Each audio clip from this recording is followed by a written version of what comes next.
नमस्कार दोस्तों। तो आ गए हम फिर से और एक नई कहानी के साथ। इस कहानी का नाम है एक प्रेम कहानी कनक और वीर की।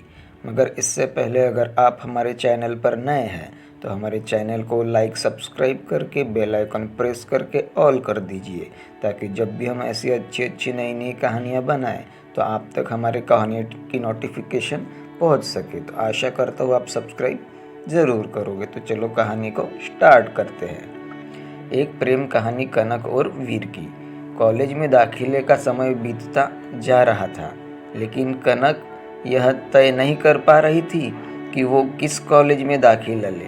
उसकी सारी सहेलियों ने अपनी अपनी पसंद के अलग अलग कॉलेजों में नामांकन करा लिया था, लेकिन कनक इसी दुविधा में थी कि कहाँ नामांकन कराया जाए।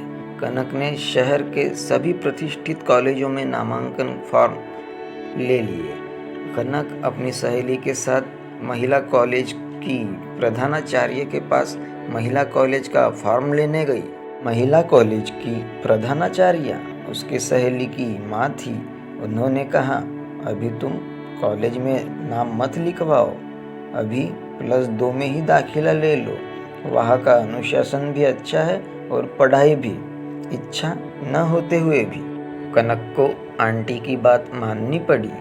उसी दिन वह +2 गई।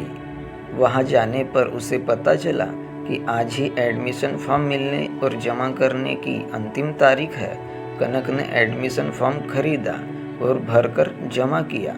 फॉर्म लेने और जमा करने के दौरान कनक का ध्यान बार बार एक लड़के की ओर चला जा रहा था। तभी उसकी सहेली आई और कहा, मैंने फॉर्म जमा कर लिया है, चलो अब घर चले। कनक घर चली आई। कुछ दिनों बाद कक्षाएं शुरू हो गई। ऐसे ही कुछ दिन बीत गए। एक दिन कनक सबसे पहले +2 पहुंच गई थी। उस समय तक और कोई नहीं आया था। सुहाना मौसम था, हल्की हल्की मदमस्त हवा चल रही थी।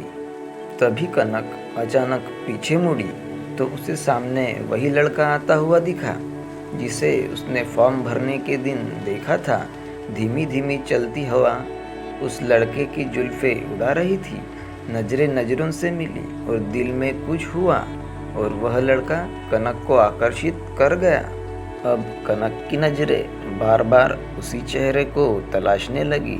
उस लड़के के कक्षा में पहुंचने में होने वाली एक एक मिनट की देरी कनक को बेसब्र करने लगी। कनक ने ही पहल करके एक दिन उस लड़के से बात की, उसका नाम पूछा और कहा, क्या तुम मुझसे दोस्ती करोगे? वीर ने कहा, दोस्ती करूँगा, लेकिन उससे ज़्यादा कुछ नहीं। बीतते समय के साथ यह दोस्ती प्यार में बदल गई। कनक ने वीर से अपने प्यार का इजहार कर दिया। वीर ने अपना जवाब देने के लिए 2 दिनों का समय मांगा। इन 2 दिनों में कनक और वीर दोनों ने एक भी पल चैन से नहीं गुजारा। 2 दिनों के बाद वीर का जवाब आया, कनक, मैं भी तुमसे प्यार करता हूँ।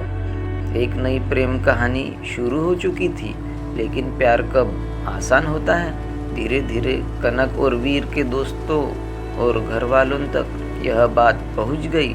एक दिन कनक वीर से मोबाइल पर बात कर रही थी, तभी उसके भैया वहां आ गए। उन्होंने कनक से मोबाइल छीन लिया और कनक के प्यार के बारे में अपने पिताजी को बता दिया।